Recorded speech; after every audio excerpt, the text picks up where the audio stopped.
Monsieur Cantal Dupart.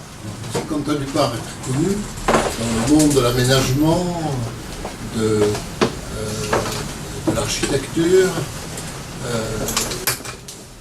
Je le connais depuis pas mal d'années. Je ne vais pas dire le chiffre parce que c'est pas bien.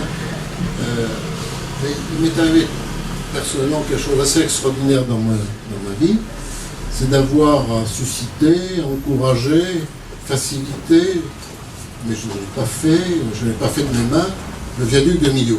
Bon. Mais vous savez, un tel équipement public immense et fin à la fois, enfin, je pense au contrôle de Michel, ça a des répercussions sur la petite ville qui est au-dessous. Ça oblige donc à réfléchir, à voir ce que peut devenir la ville en fonction de cet équipement. Nous étions des élus, des gros benets d'élus, d'ailleurs, pillards de toutes ces questions-là, c'est vrai. C'est pas parce qu'on est élu qu'on est compétent.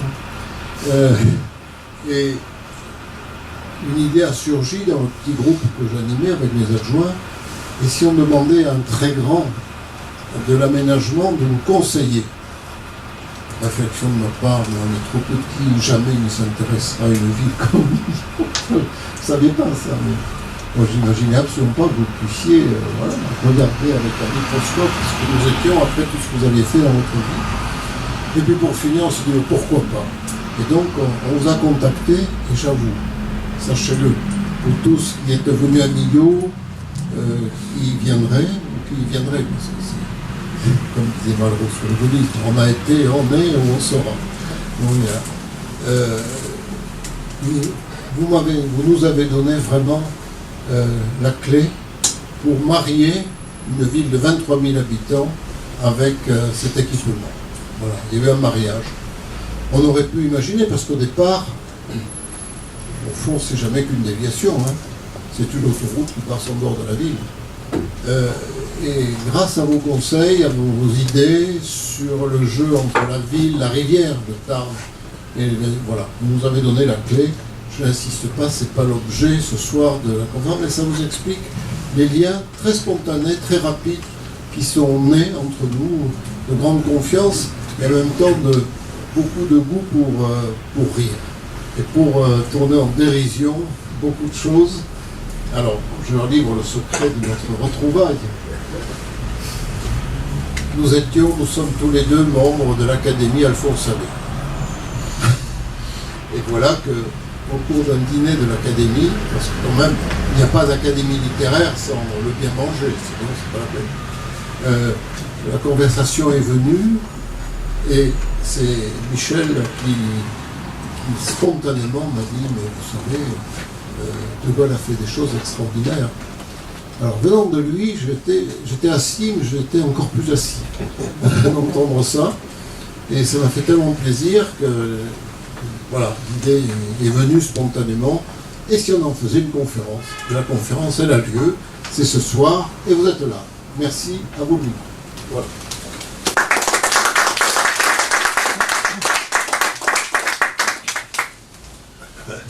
On va essayer d'être à la hauteur. Bon, je vais faire cette conférence debout parce que dans un lieu comme ça, je suis architecte et je connais la magie des lieux, et ce lieu porte beaucoup, toute une histoire, et vraisemblablement toute une histoire qui nous colle quelque part à la peau. Donc, par respect pour tout ce qui s'est passé ici, et par respect pour vous tous, je fais ça, puis ça me permet comme ça de montrer certaines choses plus aisément au tableau, comme on dit. En 1958, j'avais 17 ans. Et je dois dire que à 17 ans, quand tout d'un coup, vous voyez une espèce de chamboulement, vous n'êtes pas très politisé, mais et vous voyez un militaire qui va prendre le pouvoir en France, vous avez peur. Vous dites, oh là, bon, ben moi, il y avait déjà, je n'avais pas de frère aîné, mais dans mon quartier, il y avait des gens plus vieux qui avaient été rappelés, qui partaient. Donc il y avait une ambiance un peu bizarre, et j'ai dit ça va très mal se passer. Donc j'ai fait des années d'étudiante dans lesquelles je ne prenais pas De Gaulle pour un héros total. En plus, j'avais une connaissance du territoire assez aléatoire. C'est bien après avoir roulé ma bosse, après avoir appris les choses, que je me suis rendu compte qu'il s'était passé quelque chose. Et j'avais avec Michel Sarrazin, qui est là, qui était rédacteur en chef de l'Art du Urbanisme, on avait fait un numéro qu'on avait appelé 20 ans après, et où justement on avait raconté un peu tout ça, ce que je vais un peu vous dire, et plus, puisque c'est encore passé du temps.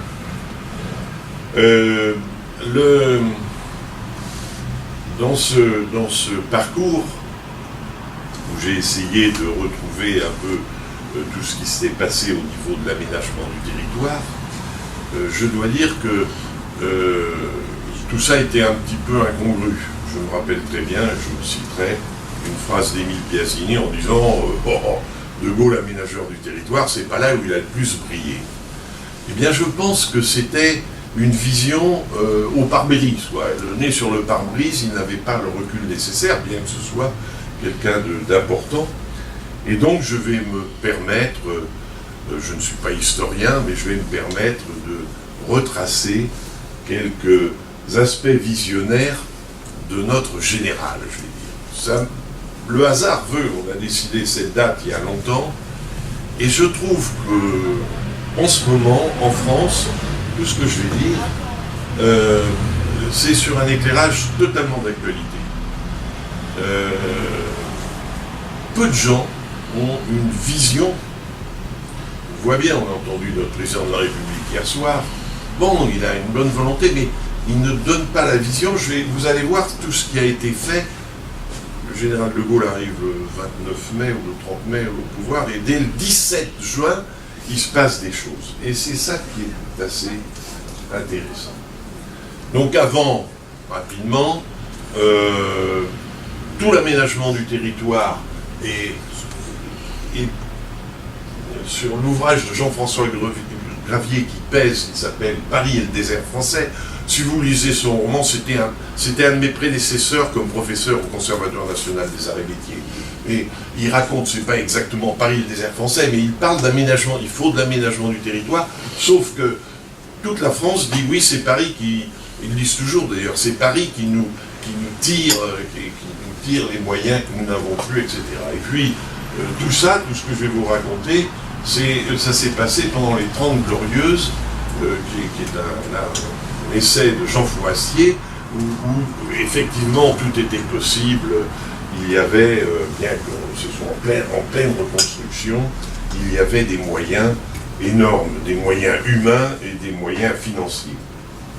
Voilà le numéro d'urbanisme qu'on avait fait 20 ans après, où on voit De Gaulle d'ailleurs qui regarde en se frottant le menton les tours, je crois que ce sont les tours de la Défense, pardon, les tours d'Italie, Je crois que c'est le front de Seine. Front de Seine, peut-être. Enfin, c'est soit le front de Seine, soit Italie, et il regarde ça d'un air un peu dubitatif. Et j'ai recité Émile Biasini parce que quand nous avons fait ce numéro, il y avait encore plein de témoins. Les ouvriers étaient là, on les a tous interviewés et tout. Et ils trouvaient ça un peu incongru. On a sorti un nombre conséquent de numéros. J'en ai eu un parce qu'on m'en a envoyé un pour me dire bon ça va, c'est normal, j'étais le directeur de publication.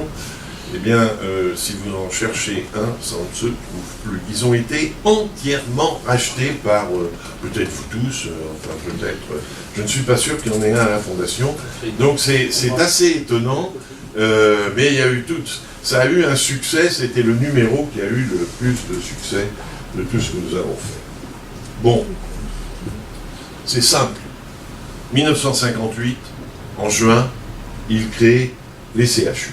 Ça, c'est quelque chose de... Alors, il est très influencé par Robert Debré, il le sait, Mais ça a l'air de rien du tout. Mais ça veut dire les médecins, les jeunes médecins, les étudiants en médecine, apprendront la médecine dans les hôpitaux. Avant, il y avait les universités. Bon, ça, déjà, c'est une vision extraordinaire, extraordinaire de tout ça. Je dis simplement tout ce qu'il met aussi en place en novembre le comité interministériel de la recherche scientifique et technique.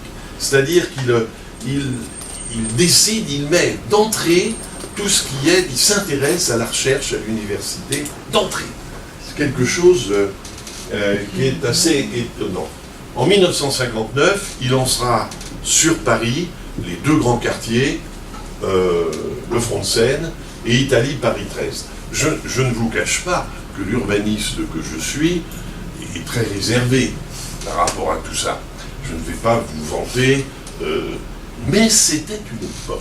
Il ne faut jamais être anachronique dans la vision des choses.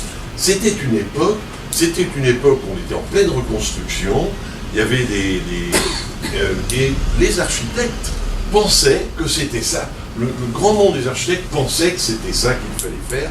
Celui qui a été l'urbaniste de tout ça, qui a dit ça, qui est un type de grande qualité, qui était Raymond Lepez, il pensait que c'était comme ça qu'on pouvait aménager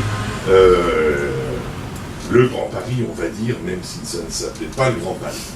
D'entrée, il décidera le transfert des Halles. Enfin, voilà, au départ, des tas de gens trouvaient ça, surtout les quartiers, trouvaient que ça allait être dramatique. Même les camionneurs, ce n'était pas l'encombrement pour aller au centre de Paris, mais c'était les distractions qu'ils trouvaient pendant qu'on déchargeait leurs camions au pied de cochon ou dans d'autres. Il y avait toute une ambiance. Moi, j'habitais rue Beaubourg. C'est vrai qu'il y avait une ambiance, mais aujourd'hui, vous vous rendez compte, ça a été transféré à Rungis, ça a été quelque chose d'important. Aussi, dans cette même année, la création des parcs nationaux. Donc une vision naturelle, de protection très forte, et puis la création de l'Institut de l'IAURP, enfin l'Institut d'aménagement de la région parisienne, et ça c'est 60. 61, alors, bon, 61, c'est entre autres, l'inauguration de l'aérogare d'Orly. J'aime bien cette photo parce qu'elle montre, vous aviez une 2 fois 2 voies, une voie rapide, attention, c'était une autoroute. Je rappelle qu'à cette époque-là, c'est un peu plus tard qu'on décidera de limiter sur les voies nationales la vitesse à 110 km/h. Mais au moment où tout ça s'inaugure, on peut rouler, même 4 chevaux, ça va être un peu difficile, mais on peut rouler à des vitesses, voilà. Et il y a cet aéroport d'Orly, c'était un accueil avec mis sur une nationale, c'était une vision, il y avait une vision complexe entre on y mène, une nationale y mène, et puis on passe dessous pour après continuer, mais c'est, je vous en prie. Et donc c'est quelque chose qui est, moi je trouve assez intéressant. Ça a été aussi, cette année-là, la création du CNES, c'est-à-dire de toutes les études spatiales et l'installation de la base de Biscarrosse. 62, c'est le voyage inaugural du paquebot France, à New York, plutôt. C'est le projet franco-anglais Concorde, et surtout, les lois sur la protection du patrimoine. Et un des premiers secteurs sauvegardés, c'est assez étonnant, mais c'était ce qui s'appelait à Paris l'îlot 6. Pour ceux qui ont la connaissance des projets de Le Corbusier, quand il fait ses tours, c'est sur l'îlot 6. C'est-à-dire, on rasait tout, il était prévu de tout raser, c'était un îlot réputé insalubre, et il proposait de refaire des tours avec un parc au sol, enfin, quelque chose, ça s'appelait le plan voisin de Paris, parce que c'est l'industriel voisin qui l'avait aidé, qui l'avait financé.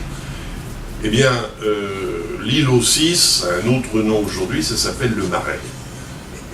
Le Marais était réputé insalubre, c'était voilà, et aujourd'hui, c'est un des quartiers les plus chics et chers et somptueux de Paris. Donc, voilà, non mais je dis ça, et c'est Malraux, de Gaulle, qui décide de faire et de sauver le patrimoine en créant des secteurs sauvegardés. Avant, il n'y avait que des protections sur des monuments historiques. Et là, ils avancent des ensembles. Lancé aussi en 63, la mission Languedoc-Roussillon et l'inauguration de la maison de la radio. Là aussi, c'était quelque chose, alors c'est une vision, vous voyez bien aujourd'hui, mais c'était important à l'époque, à son époque, il pensait qu'il fallait concentrer tous les moyens de diffusion dans un seul lieu pour que les gens se rencontrent. Voilà, c'était une époque, je dois le dire bien franchement. 1964, ça, c'est quelque chose, c'est l'université de Jussieu. Et à l'époque, l'ambiance dans tous les pays du monde, et particulièrement les pays comme les États-Unis, c'est de décentraliser, de créer des campus, de créer des choses en dehors de la ville. Et là, il est décidé de faire une université scientifique au cœur de Paris, Et ça, c'était une vision, alors c'était là aussi terriblement porté par André Malraux, mais ça a été une vision très moderne, très moderne, même si à un moment, il était question de la détruire pour des raisons d'amiante. Et tout le monde a dit, si on la détruit, ça ne sera plus là. Et donc, on l'a complètement réhabilité. Et c'est quand même un fleuron assez étonnant. Dans l'année qui va suivre, en 65, c'est le premier plan d'aménagement de la région parisienne, vu globalement. Donc, l'émergence du Grand Paris, même si ça n'avait pas le nom, et la création des villes nouvelles. Là aussi, c'était une conception très précise, c'est comment placer, comment disons, éviter la croissance de Paris un peu tentaculaire, un peu tache d'huile, comme on dit dans mon métier. Et il y a eu plusieurs hypothèses. Il y a eu l'hypothèse d'un Paris, de Paris au Havre, dont il reste un reste, la ville du Vaudreuil. Il y a eu une idée d'un Paris parallèle qui serait à Orléans, dont il reste le quartier de la Source, une catastrophe. Voilà. Et puis il y a Delouvrier qui a eu cette idée de mettre 5 villes nouvelles, pas à la campagne comme la 4ème République avait créé Surville à Montreux, Meaux et Melun, qui étaient non, des villes très près, déjà accrochées au centre de Paris par des trains et qui deviendraient très vite desservies par le RER. Et puis, bien sûr, il y a le tunnel du Mont Blanc qui a été, à son époque, quelque chose d'important dans les relations européennes. Le 66, c'est la création des grandes communautés urbaines. La Cube à Bordeaux, Lille Métropole, le Grand Lyon et Strasbourg. Je dis, c'est les 4 premières. Il y en a eu après, il y a eu Nantes, dans le Métropole, tout ça, mais c'est après. Et puis, la mise en place des maisons de la culture. La première, c'est celle du Havre, que vous avez là. Et, oui, non, c'est marqué, c'est Amiens, mais pardon. C'est la maison de la culture d'Amiens qui sera inaugurée en 80. Mais qui est la décision, qui est quelque chose d'important. Non, c'est pas ça, je raconte n'importe quoi. 80, c'est le département. Oubliez, il peut m'arriver de...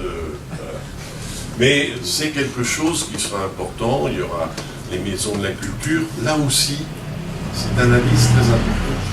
Les maisons de la culture seront mises en place là où il y aura un homme de théâtre. On ne crée pas des maisons de la culture pour des maisons de la culture en demandant à quelqu'un de venir. On les crée là où il y a un ferment, un peu comme à la Révolution française, quand Renoir décide de distribuer dans toute la France les peintures qui sont rassemblées dans le 6e arrondissement, à ce qui est maintenant l'école des Beaux-Arts, ou dans le Petits Augustins, dans cette abbaye des Petits Augustins, il choisira les villes qui ont des écoles de dessin. Et donc tous les grands musées en France sont toujours attribués à des villes qui avaient, au XVIIIe siècle, une école de dessin. Comme ça que Dijon, que des grandes villes, d'autres grandes villes n'ont pas de musée.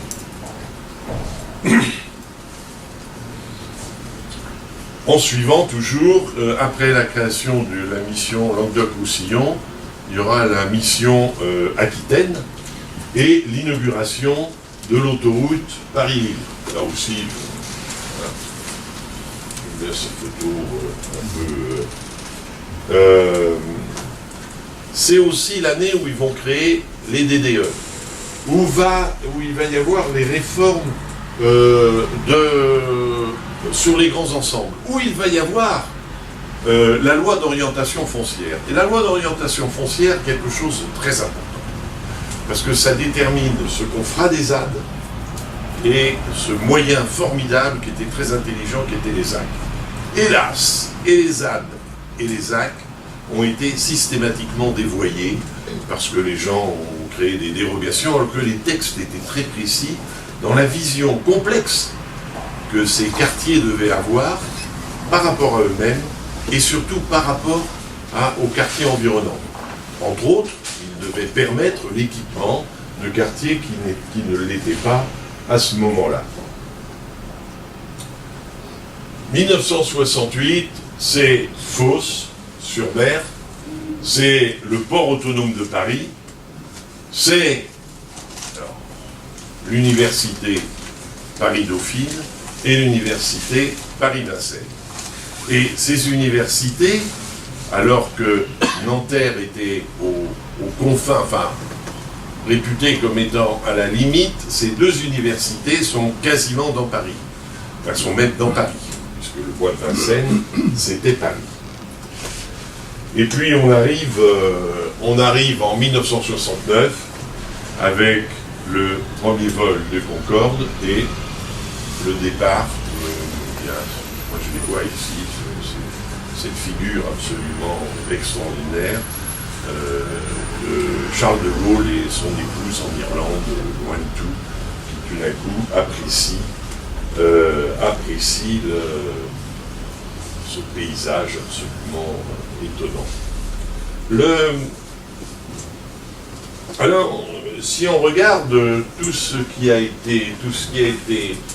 qui concerne Paris, ben voilà tout. Il y a le périphérique, il y a les voies sur berge, il y a Jussieu, il y a Paris 13, les Fonds de Seine, il y a la Maison de la Radio, il y a la gare Montparnasse, il y a l'UNESCO, il y a la Défense, il y a la Villette, enfin, une succession de choses qui montrent les grands projets de François Mitterrand ne sont par rapport à ça que des points. Ouais. Et c'est intéressant parce que c'est une carte qu'on n'a pas l'habitude de voir et qu'on oublie. Alors, on va regarder un peu tout ce qui se passe, parce que j'ai appelé ça sur une vieille affiche que j'ai détournée, une affiche de mai 68, qui avait été faite à côté, à l'atelier des Beaux-Arts, où l'affiche disait 10 ans ça suffit. Et moi que j'ai détourné en disant 10 ans on suffit. Et si on regarde, et ça c'est... Voilà les référendums. Alors là j'ai mis tout ce qui avait été fait, et les référendums, c'est-à-dire que périodiquement, il y avait des référendums. Alors j'ai mis le temps de la Constitution et le temps de la guerre d'Algérie, et les 10 ans. parce que tout ça, c'était parce qu'il fallait gérer en même temps des tas de choses législatives. Alors voilà les référendums, des élections législatives avec voilà, il y a un certain nombre, les aléas de chaque élection. Les discours, ça c'est quelque chose. Bon, les discours. Eh bien, ce qui est incroyable, même auprès des jeunes générations. Moi, tout le monde connaît les discours. Et vous pouvez, je vais vous dire des phrases et vous allez aussitôt les situer. Je peux dire les villes et vous allez me dire ce qui a été dit. Voilà, si je vous dis je vous ai compris, c'est Alger, bon là ça concerne la France. Si je vous parle du Cabri, tout le monde sait que c'est de l'Europe. Si je vous parle de la Mano et de la Mano, c'est Mexico. Enfin bon. Et c'est absolument incroyable. Ce qui est. Et quand on relit le discours de Phnom Penh, qu'il a fait en 1966, c'est une vision mondiale incroyable par rapport aux États-Unis en disant vous n'avez rien compris, enfin voilà. C'est quand même. Et alors, bon, bah, c'était pas neutre. Tout le monde dit vive le Québec libre. On dit oui, il était un peu excité, et les quelques témoignages que j'ai eus ici, dans cette maison, ça a été de dire non, dans le Colbert, parce que les voyages, ça prenait du temps, hein, c'était pas comme aujourd'hui, le matin à Berlin, l'après-midi à Ankara, et donc dans le bateau qui se rend à Québec ou à Montréal, il ne voulait pas aller à Ottawa. Il savait très bien, il avait tout à fait prévu son coup, et il savait qu'il se fâcherait, qu'il partirait avant, donc en avion, hein, pour le coup. Et donc c'est quelque chose, vous voyez, ça marque terriblement une histoire. Et puis les attentats, parce que, alors, bon, c'est-à-dire que pendant 4 ans, alors il y en avait qui étaient loupés, beaucoup, heureusement. Il y en a qui n'étaient pas loupés du tout, qui l'ont loupé, par contre. Mais c'est... je ne sais pas si vous vous rendez compte ce que psychologiquement ça veut dire d'être sollicité par le... Je dis ça parce que je l'ai vu ce midi, j'ai rencontré un universitaire qui est Gilles Kepel, que tout le monde connaît, et je le vois, je le salue, alors et puis il y a un grand gaillard après lui que je l'ai salué, il me dit non, c'est mon officier de sécurité, je suis totalement protégé parce que j'ai 3 menaces de mort du djihad. Donc, il a une vie à la Rushdie, quoi, c'est un peu... voilà, c'est quelque chose... Alors, il y a un truc que j'ai un petit exercice personnel, je me suis toujours rendu compte que les grands hommes d'État, je me suis dit, qu'est-ce qu'ils faisaient à 20 ans, comment ils ont été sollicités. Et j'ai fait ça sur un certain nombre de gens, des conférences, un peu comme De Gaulle, là, et une des premières conférences, c'est Mazarin, et on ne peut pas, Mazarin qui va amener le baroque en France, qui va avoir une vision de Paris, c'est là, le premier ouvrage qui va permettre, c'est Saint-Roch, je vous invite. Qu'est-ce que c'est que Saint-Roch par rapport? C'est le jeu de la lumière, enfin, d'une lumière mystérieuse, c'est pas une lumière gothique qui arrive plein pot dans les monuments, mais... Et on ne peut pas... Quand il était écolier, étudiant même à Rome, Rome était en train de se moderniser avec le plan de Sixte Quint, et c'est quelque chose qui l'a forcément influencé. On peut dire la même chose d'un type comme l'abbé Grégoire, qui va réformer complètement, qui va avoir un gros travail, qui va faire un gros travail, particulièrement en créant le Conservatoire national des arts et métiers, mais qui cherche à redynamiser des métiers qui étaient entre les mains des aristocrates qui étaient partis soit en Allemagne, soit en Grande-Bretagne. Et donc, eh bien, on ne peut pas oublier que quand il est étudiant, lui aussi, il voit Stanislas en train de faire tous les plans de réaménagement de Nancy. Et donc, ça lui donne une vision de ce qu'est une ville lumière. Même travail quand j'ai fait sur Jules Verne, j'ai fait mes études à Nantes, donc je suis très... Eh bien, quand on regarde le passage Pommeraye que Jules Verne a vu construire, on ne peut pas ne pas penser, c'est le Nautilus, il y a une vision, donc tout ça, ce sont des choses qui touchent des jeunes gens. Clémenceau, eh bien lui, c'est un homme de perspective. Moi, sa maison, voilà, sa maison qui est là, c'est sa maison de pêcheur qui est là et qui est située là. Il dit je vois l'Amérique, et d'ailleurs il avait été étudiant aux États-Unis. Donc c'est des gens qui avaient des visions, des perspectives, et quand ils arrivent, quand ils deviennent hommes politiques, ils reprennent un certain nombre de choses. Le Corbusier, dont j'ai volontairement pris une de ses statues qui est à Moscou, lui, il a une vision d'autodidacte, c'est-à-dire qu'il a fait 2 voyages qui s'appellent les voyages en Orient, enfin, où il a été voir un certain nombre de choses, et qui donc vont le former. Ça a été son université, son école d'architecture. François Mitterrand, on ne peut pas, si on va, c'est incroyable, mais il parlera toujours de l'endroit où il passait ses vacances, où il a passé même les premières années de sa vie. De l'autre côté de Charente, c'est à Touvent, qui était la propriété de ses grands-parents, et dans Touvent, il y a 3 rivières, et c'est un point triple, et c'est insensé comme dans la pyramide du Louvre, il y a ce côté un peu carrefour, et donc une adhésion, vous allez me dire, c'est l'architecte qui a eu l'idée, oui, sauf qu'il faut qu'il y ait une adhésion de l'homme politique et du projet qui lui est présenté.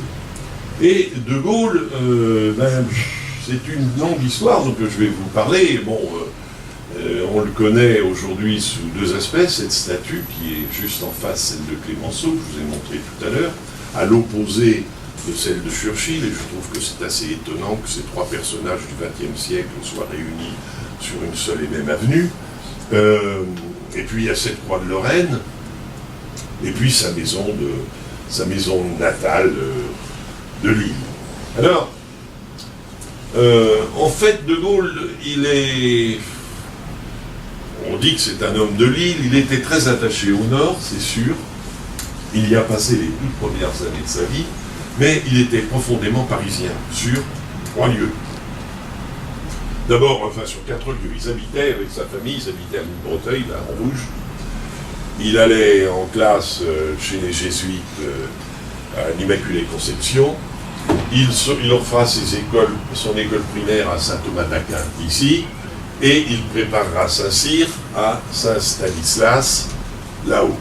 Donc, quelque part, il est peut-être plus germano-pratin que lillois. Enfin, c'est un avis personnel. C'est très important. Ce sera quelque chose dans sa vie qui sera très important. Parce que, même quand Saint-Cyr était très près de Paris, la carrière d'un officier, elle était dans la nature, elle était dans toute la France, sur des lieux de garnison, des lieux d'affectation.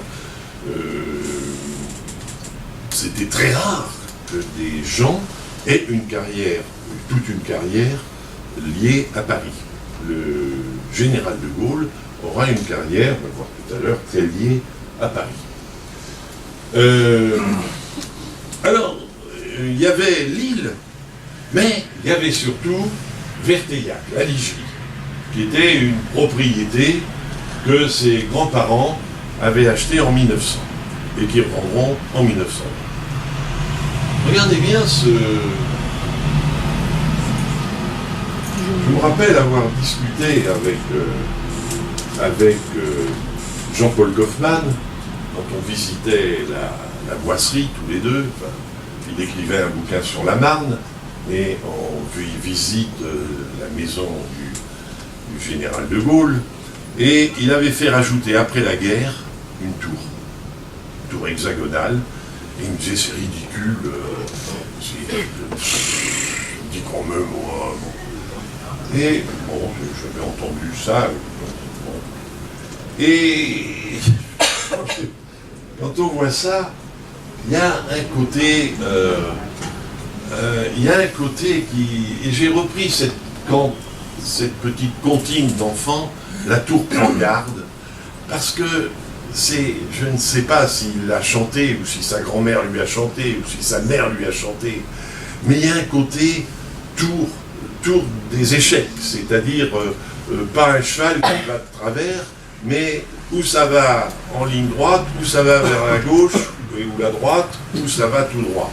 Et je trouve que c'est quelque chose de très important dans l'histoire du général. Pour sa terminale, les jésuites sont expulsés en 1904 et il va donc terminer, son père Thias qui continue et qui passe sa terminale avec les jésuites, et donc il va au château d'Antoing qui est en Belgique, pas loin de Tournai, et il se retrouve dans ce château. Alors là, c'est pas une tour qu'il y a que des tours, mais donc c'est... Et ensuite, il va se retrouver à Saint-Cyr, à la promotion FES. Et à cette époque-là, c'était juste à cette époque-là, la première année de Saint-Cyr, les gens étaient simples soldats. Et il décide d'aller dans le nord, à Arras, dont le colonel était le colonel Pétain. Jusqu'en 1914, enfin, il va à Arras, il fera Saint-Cyr, et puis après, il retournera à Arras.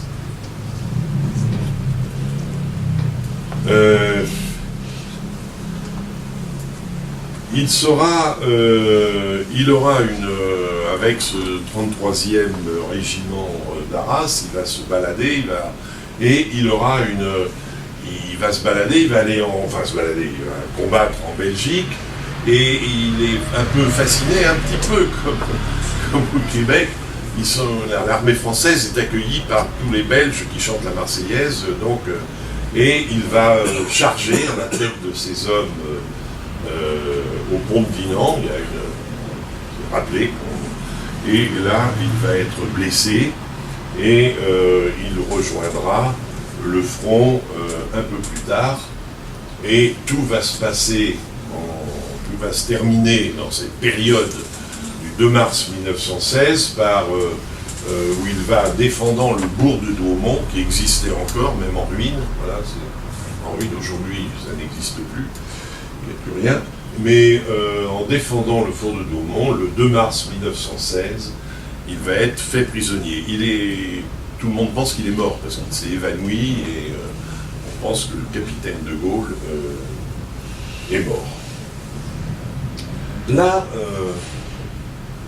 il va se passer quelque chose d'assez étonnant.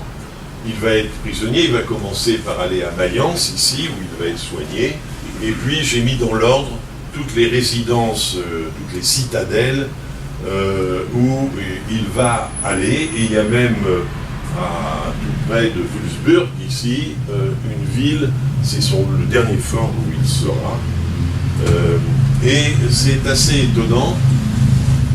J'ai montré ça parce que dans le fond, en quelques années, en 2 ans, il va avoir visité, au-delà de l'Allemagne,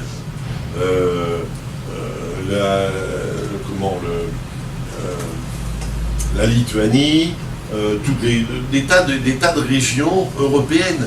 Et parce qu'un officier prisonnier, c'est pas tout à fait... Il y a un certain regard, il a quand même cherché à s'évader 5 fois, ça a toujours un peu loupé, mais il y avait une connaissance, et donc quand on voit ça, vous voyez, avec tout ce qu'on a vu avant, c'est quelqu'un qui a une vision territoriale, et c'est très drôle parce que samedi prochain, j'ai mes petits-enfants qui croient que j'ai fait la guerre 14 m'ont demandé de... Oui, un grand-père. Enfin, tout au moins, ils savent que j'ai pas fait, mais que je sais. Alors, ils m'ont demandé, et on a un oncle qui a été fait prisonnier à Verdun, 344, et qui est mort, pour la France, il a été prisonnier, et qui est mort justement à Würzburg, en juin 1918. Voilà. En décembre 1918. Et donc, je trouvais drôle, on va faire le parcours, donc on va faire tout ce parcours avec eux quand ils jouent à Würzburg, mais je trouvais drôle qu'ils soient dans les traces du général de Gaulle, vraisemblablement du capitaine de Gaulle à l'époque, vraisemblablement il n'en savait rien. Voilà une vision de ce qu'était le fort d'Ingolstadt, où on mettait les officiers vraiment récalcitrants, ceux qui cherchaient. Il y a été 3 fois. Et j'ai pris une citation, parce que ça je le pense vraiment, une citation de Madame Néo Dufour qui disait « De Gaulle serait-il devenu De Gaulle s'il n'avait été prisonnier ? Il s'y forge sa pensée politique et militaire. » C'est-à-dire qu'il est frustré, il est officier frustré, et il se dit « Mais comment je me suis fait ?» Et c'est là qu'il a commencé à dire « Il faut que ça bouge, il faut du mouvement. » Et quand il deviendra président de la République, il dira « Il faut bouger ». Il aura une vision du mouvement. Tout ce que j'ai vu, c'est du mouvement. Chaque année, il fallait que ça bouge, il fallait que ça avance. Si on regarde les dernières années de nos divers présidents, c'était plutôt une vision statique, on maintient, quoi. On est plutôt en tranchée, puis on lâchera pas, on reste là. Et je trouve que on manque, excusez-moi de faire un peu de politique, Solferino, mais on manque d'ambition. Et on a besoin, enfin là il y avait quelqu'un qui avait une ambition, au moins dans sa tête. Après, réaliser, c'est une autre histoire. Après, entre 1918 et 1945, il se balade, il sera beaucoup à Paris. Il y aura des missions à Paris. Il aura en 1929, alors avant il sera en Pologne, 1919, et puis il ira à Beyrouth. En 1918, il est à Saint-Mexan, parce qu'ayant été prisonnier, il faut qu'il remette à jour ses connaissances militaires. Il sera de nouveau à Bordeaux en 1940, pas très longtemps, mais voilà, ça... Et après, il va à Londres. Mais là aussi, il a une vision, je ne vais pas dire européenne, parce que mais une vision de tout ça. Enfin, alors, vous allez me dire, bon, ben, d'accord, mais c'est pas lui qui décide tout seul, c'est pas comme ça. Ça n'est pas tout à fait vrai. Il avait un conseil restreint qui se réunissait tous les lundis soirs avec Roger Frey, où il parlait que de sa ministre de l'Intérieur, où il ne parlait que de ça. Et ce qui est important, c'est qu'il s'appuyait sur des hommes, et des hommes de très grande qualité. Je ne parle pas des ministres. Les ministres, c'est toujours un peu compliqué, on choisit, c'est toujours des équilibres. Mais il va s'appuyer pour mettre en œuvre, et c'est lui qui décide, il va s'appuyer sur des hommes d'exception. Je vais en citer 6, pardon. Je ne vais pas en citer plus, parce que j'ai cité que ceux que j'ai connus. On a interviewé dans la revue, certains, ceux qui étaient encore en vie ou joignables. J'ai rajouté Malraux, parce qu'il est un peu incontournable, mais c'est tout. Donc si je vous dis, oh oui, vous avez oublié, oui, mais je vous dis, c'est ceux que je connaissais. Alors d'abord, il y a Paul de Louvrier. Ça, c'est deux, Paul de Louvrier et Pierre Sudreau, c'est les résistants. Ça, pour lui, c'était des gens qui avaient l'esprit rebelle, qui ont décidé à un moment de ne pas rentrer dans les plis du pantalon. Et donc voilà. Paul de Louvrier, c'est très intéressant. C'est quelqu'un qui fera l'école du Riage. Et l'école du Riage, là, il y a eu 2 promotions, c'était fermé par Laval, ça a été voulu par le gouvernement de Vichy. Mais si je vous cite les quelques noms de la première promotion, et c'était 30. Je vais en citer quelques-uns. Il y avait Paul-Henri Chambardelot, il y avait Jean-Marie Doménac, il y avait Joffre Dumasnier, il y avait Yves Robert, le cinéaste, il y avait Hubert Beuve-Méry, et il y avait Emmanuel Mounier. Voilà. Et Paul Delouvrier. Voilà, c'est du lourd. C'est des gens qui ont décidé, quand ils sont partis, de partir faire la résistance. Donc ils ont fait, c'était les cadres. Vous voyez, la dernière fois que je l'ai vu, c'était 1 an avant son décès, et il m'a confié, il m'a dit, il pensait qu'il avait tout bon, et je pense aussi qu'il avait tout bon, mais il m'a dit, on a fait une erreur sur les départements. Il pensait que créer la Seine-Saint-Denis et le Val-de-Marne, ça serait une alternative à Paris. Ça n'a pas marché. C'est pas comme ça que ça marche. Ensuite, il y a les compagnons de route. Ceux qui étaient ici, dans la maison. Alors Olivier Guichard, bon, je l'ai un peu connu, comme président de la Loire, et puis surtout comme maire de la Baule, et pas André Malraux, hélas. Mais c'est important, parce que c'est des gens qui étaient des hommes de confiance, des gens qui l'avaient suivi pendant sa traversée du désert, qui étaient ici. Et puis il y a une autre catégorie de gens qui sont là aussi assez étonnants, c'est les hommes d'outre-mer. C'est-à-dire des gens qui avaient eu des carrières en outre-mer et qui avaient fait cette célèbre école, l'école nationale de la France d'outre-mer, où les gens apprenaient un peu de médecine, un peu de travaux publics, un peu de droit. Ils étaient envoyés avec des rangs de sous-préfets dans des endroits absolument impossibles, et ils devaient représenter la République au bout du monde. Et là aussi, vous avez dans ces hommes de l'outre-mer, il y avait André Chandler-Nagor, Abdou Diouf, Félix Eboué, Pierre Mesmer, Maurice Ulrich. C'est des gens qui ont terriblement marqué, et ils s'adressaient à ces gens-là et leur donnaient carte blanche. Enfin, on sait tout à fait, Paul Delouvrier, on le cite encore quand on parle du Grand Paris, les gens disent. Et quand on parle de culture, et même quand on parle sur la côte aquitaine, Émile Biasini est quelqu'un qui a marqué, et de son empreinte, l'aménagement de ces territoires. Alors, je vais terminer en revenant à la boisserie, puisque c'est là qu'il a pris sa retraite. Il avait ce sentiment d'habiter une perspective. Ça, c'était sa chose. Et j'ai repris cette phrase, que je ne vais pas vous lire, parce que vous la lirez plus vite que je ne la déclamerai, mais que je trouve absolument extraordinaire, qu'il a sorti à Alger en octobre 1943, et où il parle, il termine en parlant de la pensée française, en disant que, c'est-à-dire, il y a l'épée et la pensée, et c'est 2 piliers importants, et je trouve que c'est peut-être la plus grande leçon qu'on peut sortir de cette maison. Voilà son bureau, où il voit par la fenêtre. Moi, j'ai longtemps cru que, je ne sais pas pourquoi, parce qu'on est en Haute-Marne, je croyais qu'il regardait l'Alsace et la Lorraine, quoi. C'est ce qu'on pense. Pas du tout, pas du tout. Voilà ce qu'il regarde. La France en diagonale, je vais reporter exactement. Il regarde la France jusqu'à Bordeaux. Et il a dit, de ma fenêtre, je vois la France. Et il avait raison. Voilà, c'est... Alors, bon, un deuil. Je reviens à la française. André Malraux. Voilà.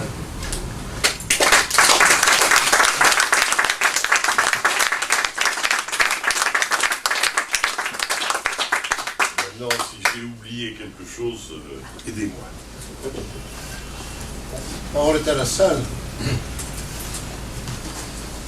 Juste un mot qui n'est pas un oubli, c'est une observation de fonctionnaires d'État, il y en a sans doute ici d'autres que moi, mais au-delà de cette vision très futuriste et anticipatrice de beaucoup de nos progrès, de la réalisation notamment dans le plan aussi nucléaire, on va citer d'autres, il y a aussi, vous avez cité avec M. Delouvrier presque un regret d'avoir créé le Val-de-Marne et le Seine-et-Oise.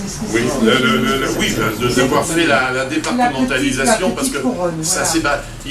il y avait une chance, il y avait le département de la Seine, et peut-être qu'il fallait travailler autrement. D'accord. Voilà. Non, mais moi j'allais dire, mais je n'avais pas une vision aussi développée que la vôtre, c'est d'avoir quand même créé des structures de proximité, c'est-à-dire que les hommes, les femmes, les citoyens, la vie locale était quand même prise en compte, avec des petites sous-préfectures, le rapprochement de l'État aussi de ces territoires qui s'urbanisaient et auxquels il fallait apporter des services et un certain nombre de...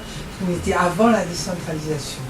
Lui-même aurait peut-être voulu peut-être plus tard. Juste un mot, cher Michel, la personne qui vient de s'adresser à vous n'est autre que Chantal Jourdan. Oh non, mais c'est pas... Non, mais attendez, au-delà de votre nom, il y a l'immense soutien qu'elle a apporté au très petit et modeste maire de Millau pour la construction du viaduc. et l'engrenage État-commune a parfaitement fonctionné. Je voudrais vous rendre hommage, cher Chantal. Voilà.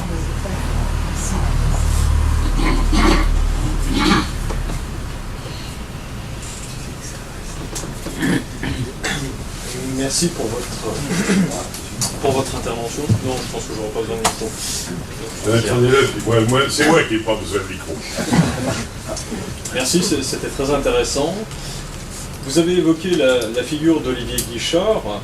Est-ce que vous pourriez revenir un petit peu sur une structure qui est intéressante, qui est un petit peu oubliée aujourd'hui, mais qui a eu son heure de gloire justement sous la période gaulliste, qui est la DATAR, la délégation à l'aménagement du territoire. Alors ça, il y a toujours eu un plan. C'était dans le Conseil national de la résistance, et il y avait une structure de plan. Il y avait un plan. Mais le plan, c'était un peu ce que voulait Jean Monnet, si je ne fais pas d'erreur, mais c'était une structure de réflexion à partir de laquelle les gens disaient qu'il faudrait faire, c'est des rapports annuels de IACA, Faucon, en très gros. Et Charles de Gaulle, et je crois que c'était vraiment sa volonté, ça a été de créer la délégation à l'aménagement du territoire.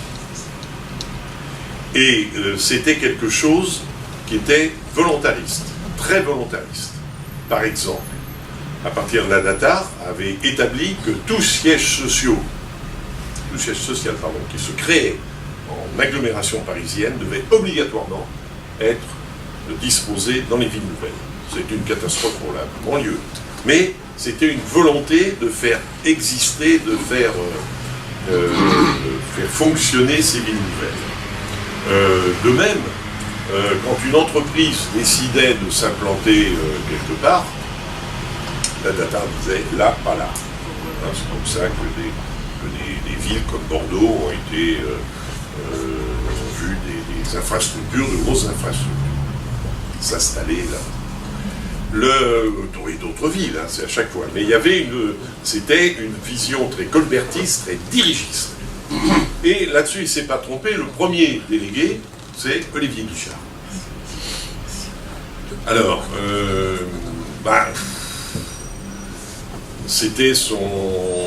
il était ici, il l'avait accompagné, donc il savait.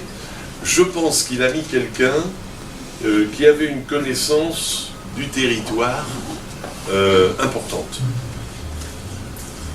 Moi, j'ai connu Olivier Guichard comme président de la région, c'est-à-dire un être un peu lointain, quoi. Il avait des discours, Et je l'ai connu comme maire. Et je suis une anecdote, mais il voulait refaire son cœur de ville, c'est à La Baule, il fallait toucher à quelques villas, il y avait des tas de gens qui disaient « Oh là là, il veut tout détruire, il va nous faire la défense à La Baule », enfin bon. Et donc il y a tout un truc, et un des architectes baulois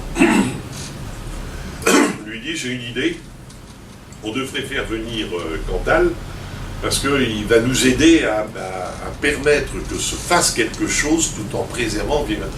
ménager la chèvre et le chou et comment on va s'en sortir. Et donc, il me fait venir, alors on est reçus tous les deux dans le bureau, un bureau comme ça, et on discute, alors il écoute. Et puis, ouais, bon, je lui dis, bon, il faut parler aux gens, il faut voir ce qu'ils veulent garder, ce qui est possible de garder, faire la part du feu, enfin tout, je donne quelques éléments, et puis essayer que ça ait de la gueule surtout, quoi, que les gens continuent à se balader sur leur emblème, que ça ne tienne pas comme à Pornichet, parce qu'il y a des immeubles moches. Bon, voilà, donc il entend ça très bien, il dit pas un mot. Bon, il y a un moment, il dit bon, et il me dit bon, et il ouvre ça. Là, il ouvre son casier, il sort une bouteille de whisky, 3 verres, et puis on commence à discuter. Et là on discute, bon, ben, c'est formidable, bon, comment vous allez faire? Puis moi je dis, je vais aller, on va plonger chez celui qui était son opposant, qui était en la tête d'une association, qui était le marchand de glace. Je dis, on va aller discuter avec le marchand de glace. Voilà, on a discuté avec le marchand de glace, puis lui il a dit tout à fait, enfin, lui il voulait surtout garder son commerce de marchand de glace. On a dit ça ne devrait pas faire de difficultés. Voilà. Mais alors vous allez me dire, bon, mais vous ne pouvez pas savoir comme ça crée un rapport humain qui gagne. Ça crée un rapport humain qui crée une véritable ambiance. Et après, tout le travail qu'on a fait pendant une année, c'était, on avait au moins ce viatique qui était un peu de whisky à la fin d'une réunion.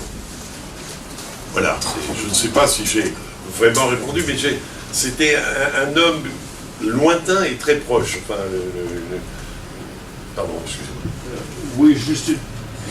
Juste avant la data, la structure précédente, c'est la Commission nationale d'aménagement du territoire qui était présidée par Philippe Lamour, qui est allé construire à cette époque-là la mission, mais aussi le canal de Provence et tout qui ça. a sauvé Voilà. la région. Je suis très en attentif. diversifiant Mais l'agriculture. alors, Philippe Lamour, c'est une histoire avant, quoi. Il commence Oui, à... absolument. Il voit, avant la guerre, il a une vision d'aménagement du territoire. Et il était avocat au départ. Il était avocat, il a été syndicaliste, agricole, il a eu une véritable histoire, ça a été un homme de la 4e République, Absolument. et il s'adapte à la marche gaulliste. C'est pas comme Olivier Guichard qui apparaît, lui, avec de... Absolument. Voilà, Philippe Lamour est comme son nom l'indique. Je voulais simplement apporter une précision. Et moi, j'ai géré le comité de décentralisation, la data, et rééquilibré Paris vers l'Est, avec 2 investissements. D'une part, le transfert de la rue de Rivoli à Bercy du ministère des Finances, et d'autre part, la grande bibliothèque. Mais je pense que, je ne sais pas si je suis très fier d'avoir géré les lignes nouvelles qui sont un peu soviétiques sur les bords, mais je voulais quand même ajouter une précision. C'est vrai qu'on pouvait négocier avec des gens qui partaient de la région parisienne, qui voulaient créer des usines en province. On leur disait, bah écoutez, voilà, vous aurez votre siège à la Défense si vous faites quelque chose à droite, à gauche. Mais à l'époque, il y avait des gens qui investissaient. Et sous le général de Gaulle, la croissance était de 5-6% par an. Et là, maintenant, on n'a plus personne qui investit et tout le monde se tire le plus vite possible. Alors donc, je pense que... Je ne suis pas sûr qu'il n'y ait plus d'investissement, mais c'est plus les investissements de l'État, ça c'est sûr. Non, mais surtout, il y a plus dans le privé, Microsoft, tout ça, ça va en Irlande, ça va pas forcément en France. Enfin, moi je suis architecte, une entreprise, toutes les grosses entreprises investissent beaucoup sur les autoroutes, sur des équipements à l'heure actuelle. Oui, c'est ça. Et le partenariat public-privé est quelque chose qui... des investissements créés par la réglementation et la tarification publique sur les services publics. Oui. Et je parle de vrais investissements d'entreprise. Ah ben oui, non, mais... Voilà. Oui. Or, on les avait à ce moment-là. Oui, Moi, bah j'en ai oui, vu à c'est ce deux, que j'avais dit, c'est passé pendant les 30 Glorieuses. Et oui. Oui, allez-y. Sempre torna. vous avez évoqué tout à l'heure l'îlot insalubre 6 et Raymond Lopez. Alors, si ma mémoire est bonne, en 1958, on avait mis en œuvre les plans directeurs d'urbanisme de Paris. Je crois que les plans directeurs d'urbanisme a été les premiers documents d'urbanisme pour Paris, parce qu'auparavant il n'y avait rien du tout. Il n'y avait que les servitudes d'alignement, les plans d'alignement et les règlements d'ORNAC. Donc l'anarchie la plus totale. Rome a eu son premier, entre guillemets, plan d'occupation de sol en 1873. 13, le premier. Et sa première loi, pas d'urbanisme, disons loi sur le territoire, en 1865. Voilà. Alors, je voudrais juste vous demander, entre les plans directeurs d'urbanisme mis en œuvre en 1958 et approuvés par le gouvernement en 1966, et les plans d'occupation du sol de Paris, je crois, mis en œuvre en 1977-78. Il y a eu une rupture, c'est-à-dire on a voulu créer un décalage entre l'urbanisme des barres, des tours, des grands percements et l'urbanisme du plan d'occupation du sol de 1977 qui fixe les coefficients d'occupation du sol, qui assume les plans de sauvegarde du Marais et les plans de sauvegarde du 7e arrondissement. Première question. Deuxième question, les deux documents ont été mis en œuvre par des équipes différentes. Il y avait entre les deux équipes des différences d'hommes, de mentalités. Je crois que c'était la pure à mettre en œuvre le plan d'occupation des sols du pays. Il y avait des différences énormes entre les deux équipes. Oui, bon, alors, sur les plans de Paris, le premier plan réel de Paris qui est venu, il est d'avant-guerre, c'est le plan Prost. Qui n'a jamais été opposable au plan, voilà. Mais qui donnait les indications sur la création des autoroutes, d'un certain nombre de choses, bon, qui reste un plan, même aujourd'hui, qui reste un plan. Il y a un numéro d'illustration qui raconte très bien ça, qui reste quelque part d'actualité. Vous avez vu tout à l'heure la diapositive que je vous ai montrée d'Orly. C'est des champs, quoi. C'était Orly devenait un aérodrome civil. Avant, c'était un aérodrome qui était militaire, affecté à la marine. Bon, il a fallu déménager les marins. C'est compliqué. On en sait quelque chose puisqu'ils viennent d'abandonner leur siège social place Vendôme, place de la Concorde. C'est pas facile. Mais ce qui est après, alors il y a eu tout ce mouvement, et je le répète, il y a eu dans la vision qu'avaient les choses, on avait une vision, on n'avait pas une vision britannique. Les villes nouvelles en Grande-Bretagne étaient sur un tout autre mode, un tout autre fonctionnement, et un tout autre, ils étaient vraiment dans leur tête, ils fabriquaient des cités-jardins. C'était tout, mais c'était quelque chose de très... On était les deux seuls pays à avoir une politique de ville nouvelle, comme ça, et de grands quartiers. Moi, j'ai entendu un témoignage d'un architecte il n'y a pas très longtemps, qui expliquait, lui, il était tout jeune, mais comme les réunions avec des ouvriers, où les gens s'amenaient avec des tubes, et puis ils posaient les tubes sur le 13e arrondissement, en disant, voilà, à quelle hauteur, voilà, c'était une époque, toute une époque. C'est M. Giscard d'Estaing qui va arriver, qui va arrêter les autoroutes, les pénétrantes en ville, et arrêter les hauteurs, les grandes hauteurs d'immeubles. Pourquoi il fait ça? Est-ce que c'est pas non plus une vision, c'est Je sais pas. C'est pas cohérent, si vous voulez. Ça rentre pas dans une autre stratégie. C'est on arrête, point final. À partir de là, la ville de Paris s'installait. La Pure était un organisme d'État, comme les URP. C'est-à-dire que les gens qui étaient à la Pure, c'était des fonctionnaires de l'État. Donc ils étaient affectés. Donc c'est voilà. Donc pendant toute la période dont je parle, c'est un instrument qui travaille sur Paris, mais qui n'a pas de... ils font plus des plans d'aménagement, des plans de quartier. Ils ne font pas, il n'y a pas de plan d'occupation des sols. Le plan d'occupation des sols sortira de la loi d'orientation foncière dont j'ai parlé en 1967. Voilà.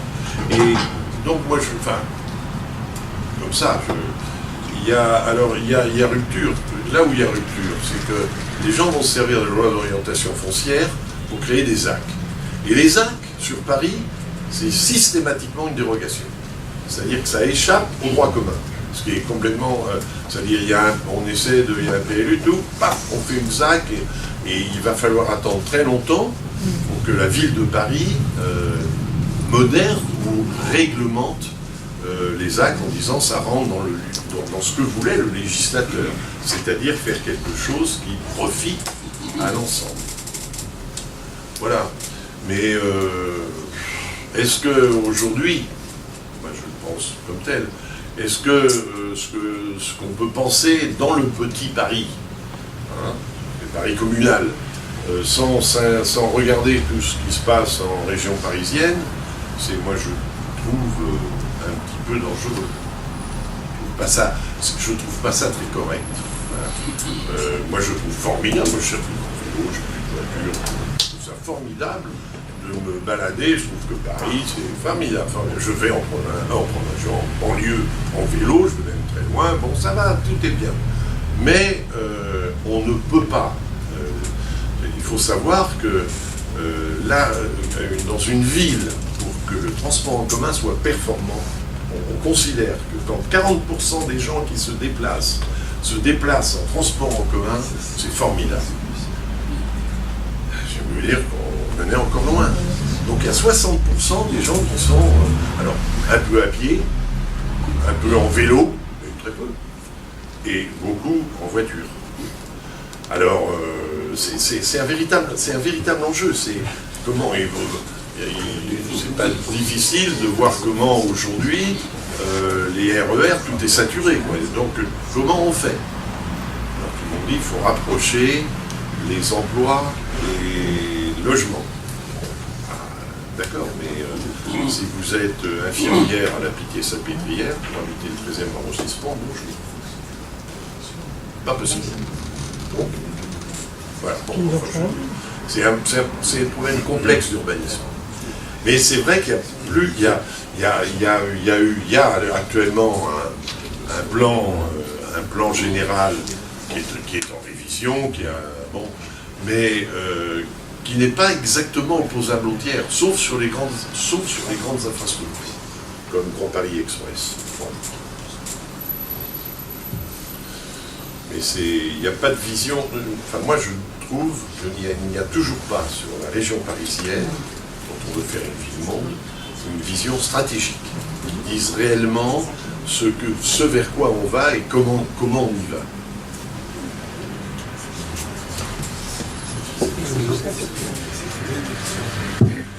Vous avez très bien fait au début de votre exposé de rappeler l'époque à laquelle tout cela se passait. Parce qu'on juge aujourd'hui les équipements à aujourd'hui, sans réfléchir à ce qui entourait ces équipements et l'idée de ces équipements à l'époque. Alors, il y a eu deux phénomènes. Mais vous êtes beaucoup trop jeune pour vous en souvenir, Michel. Moi, je m'en souviens. Attention. C'est l'abbé Pierre 56. C'était épouvantable. C'était pas des logements, c'était des toiles cirées tendues sur des bateaux et ça faisait des maisons. Et les gens habitaient là. C'était des caravanes pourries dans lesquelles des gosses. Et il a fallu le cri de l'abbé Pierre surtout 56, moins 30 degrés hein, quand même. 54. 54, pardon, 54. Pour dire, c'est plus possible. Pour dire, c'est plus possible.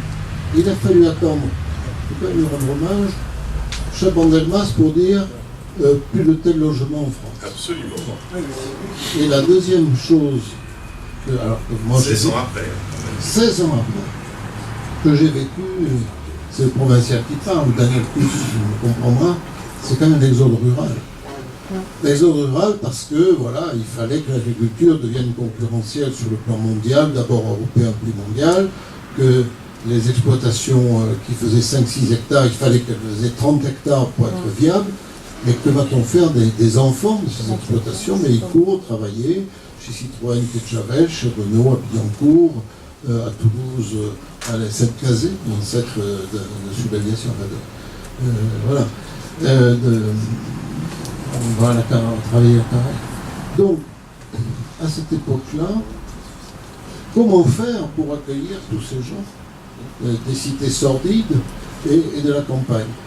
Et c'est là où on est obligé de reconnaître, alors qu'on les condamne aujourd'hui, mais je comprends qu'on le fasse aujourd'hui, que les tours et les bars d'immeubles qui sont très décriés, mais à juste titre aujourd'hui. À l'époque, il fallait les faire. Parce que c'était ou ça, ou la cité sordide. Voilà, il n'y a pas le choix. Alors, ça tombe bien parce que Jacques Gorski, le maire de Courbevoie, s'excuse de voulait venir et il a conseil municipal. Voilà. Quand on a choisi la date, on n'a pas intégré le conseil municipal de Courbevoie. Mais c'est très important parce que l'abbé Pierre fait son appel à Courbevoie, dans l'église de Courbevoie. Et ils viennent d'inaugurer, là, samedi, l'appellation Parvis Abbé Pierre à Courbevoie, là. Et il fait son appel, là, et il demande à tous les gens d'amener les couvertures à la mairie, à la salle des mariages, et les gens descendent avec des couvertures, un grand nombre de couvertures, et c'est ça l'événement. Et aussitôt, RTL dit toc, et il parle, et il fait rouvrir les commissariats, tous les trucs, en ce mois de janvier-février de 1954. Il y avait, et pourquoi Courbevoie? Parce qu'il y avait à Courbevoie, il y avait un énorme bidonville, qui était Courbevoie-Nanterre. Voilà, c'était un énorme bidonville. Et voilà, aujourd'hui, cherchez des traces. Voilà, bon. C'était toute une époque. Et quand l'abbé Pierre fait son appel, c'est M. Dufaux, architecte, qui me raconte ça. Il est convoqué devant une commission du plan en lui disant qu'est-ce qu'on fait, enfin, vous qui... Et lui, il donne comme indication là où il avait des bidonvilles, là où il y avait... Et c'est comme ça que se construit le Montmélie à Créteil. Parce que c'était... J'ai fait un projet à Créteil, au Montmélie, et on a fait un sondage pour savoir jusqu'où il fallait. Et puis, à 14 mètres, on a trouvé des carcasses de voitures. Donc, tout ça est un empilement, c'était l'empilement des chiffonniers de toute l'agglomération parisienne. Voilà, c'est l'histoire. Et alors lui, il dit, il montre, il faisait comme ça, puis hop, il va voir Dufaux, tout ça. Bon, allez, ça y est, on construit, il a fait le Montmélie. Au mieux, c'était déjà une cité-jardin, c'était une certaine évolution par rapport à... Voilà. Mais c'est vrai que c'était dans l'urgence. Et sous la 4e République, Meaux, Montrose, c'était tout bêtement des villes. On s'est dit, sur ville à Montrose, c'était les gens arrivent du sud, on les arrête au sud, quoi. On ne rentre pas en ville, quoi. En gros, c'était ça. Il y avait, on travaille avec mon ami Robert Foulilov, qui est là, on travaille beaucoup sur la santé publique, et on va parler vendredi à Montpellier, on travaille de New York, à Columbia University, et on travaille sur justement l'urbanisme et la santé publique. Pendant très longtemps, les hôpitaux étaient hors la ville. Ils sont rentrés en ville parce que la ville a grandi puis qu'on n'a pas pu les bouger. C'est comme ça que les Invalides, la Pitié-Salpêtrière se retrouvent en cœur de... Urpont à Toulouse, c'est la campagne. Oui. Et donc, c'est... il y a l'histoire des villes, et puis il y a l'urgence, c'est-à-dire comment on traite un certain nombre de choses. Et dans le monde entier, moi je le dis, dans le monde entier, là où on peut manger, c'est dans les villes, parce qu'il y a toujours des miettes qui tombent de la table. Donc les gens sont mieux qu'à la campagne. Tout le monde dit, mais sur la campagne, ils vont cultiver. Ça ne marche jamais comme ça. C'est une science de savoir cultiver la terre. Vous, tu n'as pas parlé pendant la période, quand tu as parlé de... Tu n'as pas parlé quand tu retraçais un peu toute cette période, du nucléaire. Oui, Et la question, c'est est-ce que c'est parti d'une idée militaire qui s'est après électricisée, ou est-ce que c'est l'électricité qu'on est allé vers le nucléaire militaire? Alors, on va être très précis là-dessus. Celui qui crée le commissariat à l'énergie atomique, c'est Charles de Gaulle, en 1945. Et il met à la tête du CEA Frédéric Joliot-Curie. Jusque-là. Et c'est là le divorce. Parce que Frédéric Joliot-Curie veut que la science nucléaire soit civile et pas militaire, et que, mais ça c'est sous la 4e, c'est après. Et il y a un divorce, il va démissionner, il en a marre.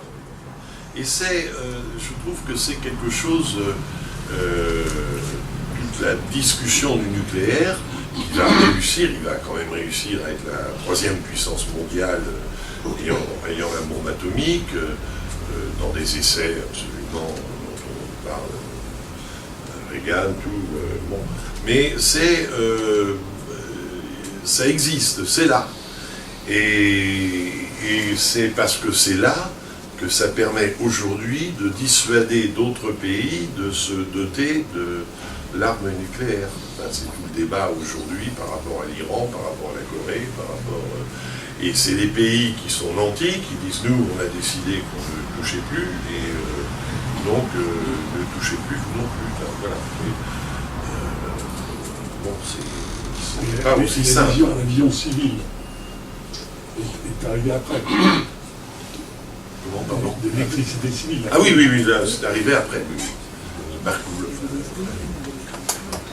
Mais c'est très drôle parce que la science nucléaire qui est mise au point par Marie Curie. Alors, Marie Curie, elle met au point la radio. Mais elle trouve formidable de créer des ambulances pendant la guerre 14, avec le fric d'ailleurs, avec une aide de la fondation, enfin de la princesse Saint-Ger-Polignac, qui finance, où elle a des ambulances, c'est-à-dire des espèces qui vont passer les radios, et c'est un gros avantage. Avant les chirurgiens, ça peut faire un bond à la chirurgie terrible, avant les chirurgiens cherchaient les balles à la main, quoi, c'était un mythe. Alors que là, elle arrive avec la radio, ils vont presque les chercher avec une pince, une pilée. Ça change complètement tout. Et c'est drôle parce qu'elle a fait quelque chose de civil, mais l'application réelle est directement militaire. C'est pour ça que je dis ça comme... c'est toujours un peu... alors, ce qu'on peut regretter, c'est que militaire égale secret, et donc, rien à savoir, et civil, il y a 2 piles qui sommeillent toujours, qui sont plus ou moins neutralisées sur le sacré. Par exemple, je vais travailler au CEA, je vais peut-être faire quelque chose, quoi. Enfin le dire, au moins dire, voilà, c'est surveiller. Vous pourriez justement vous entraîner, mais on est vachement bon en Tchernobyl, vous entraîner sur les 2 petites piles que vous avez là.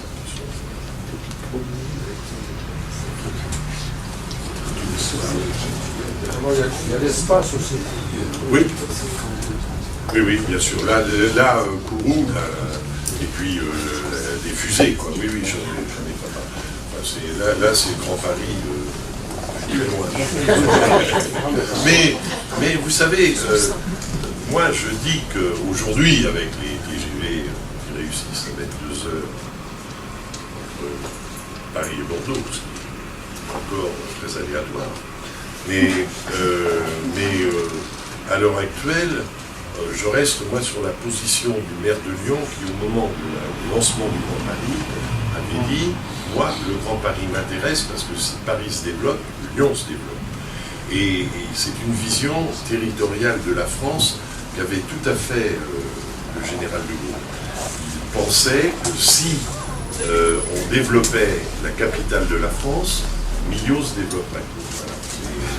Il pensait qu'il y avait une vision globale. Et moi, je pense qu'aujourd'hui, le développement territorial de Paris sort un petit peu de nos devoirs d'être rattaché par le tunnel sous la Manche avec Londres.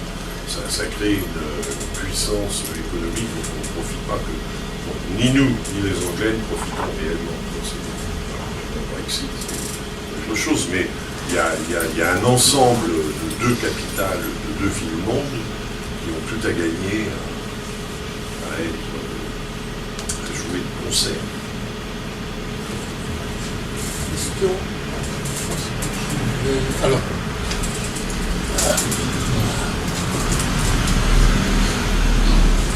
une petite remarque sur un point de détail que vous avez évoqué tout à l'heure, à propos de l'expression « Grand Paris ».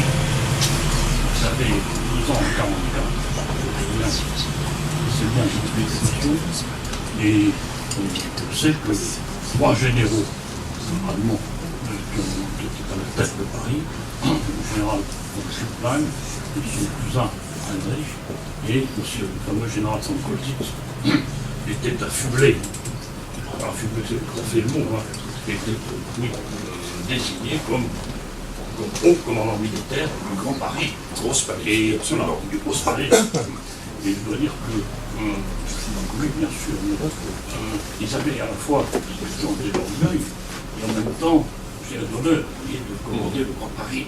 Alors simplement, parce que vous avez dit, l'expression n'existait pas avant, mais je crois qu'on va dire que le Grosse Paris, c'est ça. Alors, je vais vous dire, là, le terme Grand Paris qui traîne depuis très longtemps, mais a été mis dans un rapport qui avait été fait en 1936 par M. André Morizet, l'arrière-grand-père de Nathalie de M. Morizet, et le maire de Suresnes, Henri Sellier. On leur avait dit de faire un rapport sur le Grand Paris. Ils ont sorti un bouquin qui est très intéressant, où ils disent qu'il faut unir tout ça, quoi. Il y a trop de disparités. Et hélas, ils rêvaient tous les deux, et l'un et l'autre, de devenir le patron de cette affaire. Donc Lagarde, ça c'est. Puis le Front populaire, ça a été un peu fichu. Quand les Allemands sont arrivés, eux, ils avaient une vision militaire des choses. Ils ne pouvaient pas dire il y a Paris, et puis à côté, il y a le bordel. Enfin, excusez-moi pour cette expression, qui est maintenant. J'ai bien écouté, on peut dire. Et donc, il y a des types qui vont. Alors, ils ont. D'abord, ils se sont. On pense qu'ils étaient à Paris, mais ils avaient tout leur quartier général, le truc, c'était à Versailles, vous savez, c'était pas fou, hein, une vision de Paris assez élitiste. Et comme ils étaient à Versailles, il y avait le célèbre viaduc, enfin aqueduc qui amène les eaux du plateau de Saclay pour alimenter, ils l'ont bouché parce qu'ils se sont dit, là, un terroriste peut rentrer au cœur du système, et donc ça n'a jamais été débouché. Maintenant, tout le monde pense que ce serait bien que, etc. Donc les eaux de Versailles sont toujours faites avec les eaux traitées en pâte de d'armes, c'est l'eau potable, leur pompe, bref. Mais bref, c'est comme tant pis, mais vous avez tout à fait raison, ils avaient cette vision. Ils avaient une vision plus égalitaire, ils n'allaient pas s'embêter avec. Voilà. Paris capitale, qui n'était pas tout à fait, eux ils avaient une capitale, ça s'appelait Berlin. C'était assez simple. Bon, mais à la Libération, aussi étonnant que ça puisse paraître, à part le plan, le Conseil national de la résistance a très peu travaillé sur la ville. Il n'y a pas eu de vision, pas du tout. Ils n'ont pas dit, tiens, ce serait bien qu'il y ait... Et donc, c'était un peu alors pourquoi non, c'est rien. Le sujet n'était pas là.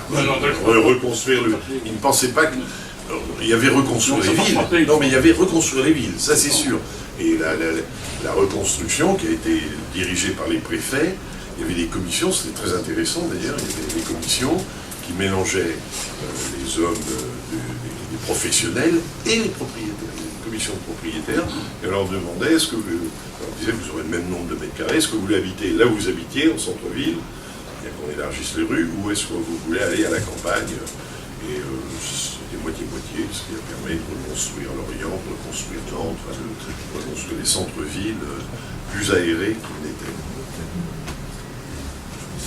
Derrière toute cette vision, il y a des croissances, des taux de croissance. Taux de croissance de population. C'est une époque où la France, on parlait même, Michel Debré, d'une France de 100 millions d'habitants, et ça ne faisait pas peur. Cette croissance de la population est très forte, il faut bien réagir et répondre à la croissance d'habitants. Mais aussi notre demande de réaction, c'est à la croissance de besoins électriques. C'est-à-dire que tous les 10 ans, il faut doubler la capacité de production, puisque c'est un taux de croissance de 9% par an, etc. Mais c'est le même homme, c'est Paul Delouvrier. Oui, absolument, patron de l'EDF. Voilà, qui va devenir, qui est le grand aménageur de la défense, mais pas que, et qui ensuite est nommé patron d'EDF. Oui. Où là, il je l'ai dit, hein, tous les plans d'investissement. Alors, c'est évidemment Serre-Ponçon, c'était les grands barrages, mais c'est aussi le nucléaire. S'il n'y avait pas eu cela, il n'y aurait jamais eu la possibilité de répondre à la demande. C'était des visions. Tout à l'heure, vous avez exigé d'avoir des visions, et c'est très bien, votre question est presque angoissante, parce que bien a-t-il, mais c'était des visions, c'était des hommes qui, quand même, et des femmes, qui voyaient au-delà de l'horizon. Et c'est ce en quoi ils étaient gauliens dans leur attitude. Ils voyaient au-delà de l'horizon. D'autres questions? Sujet?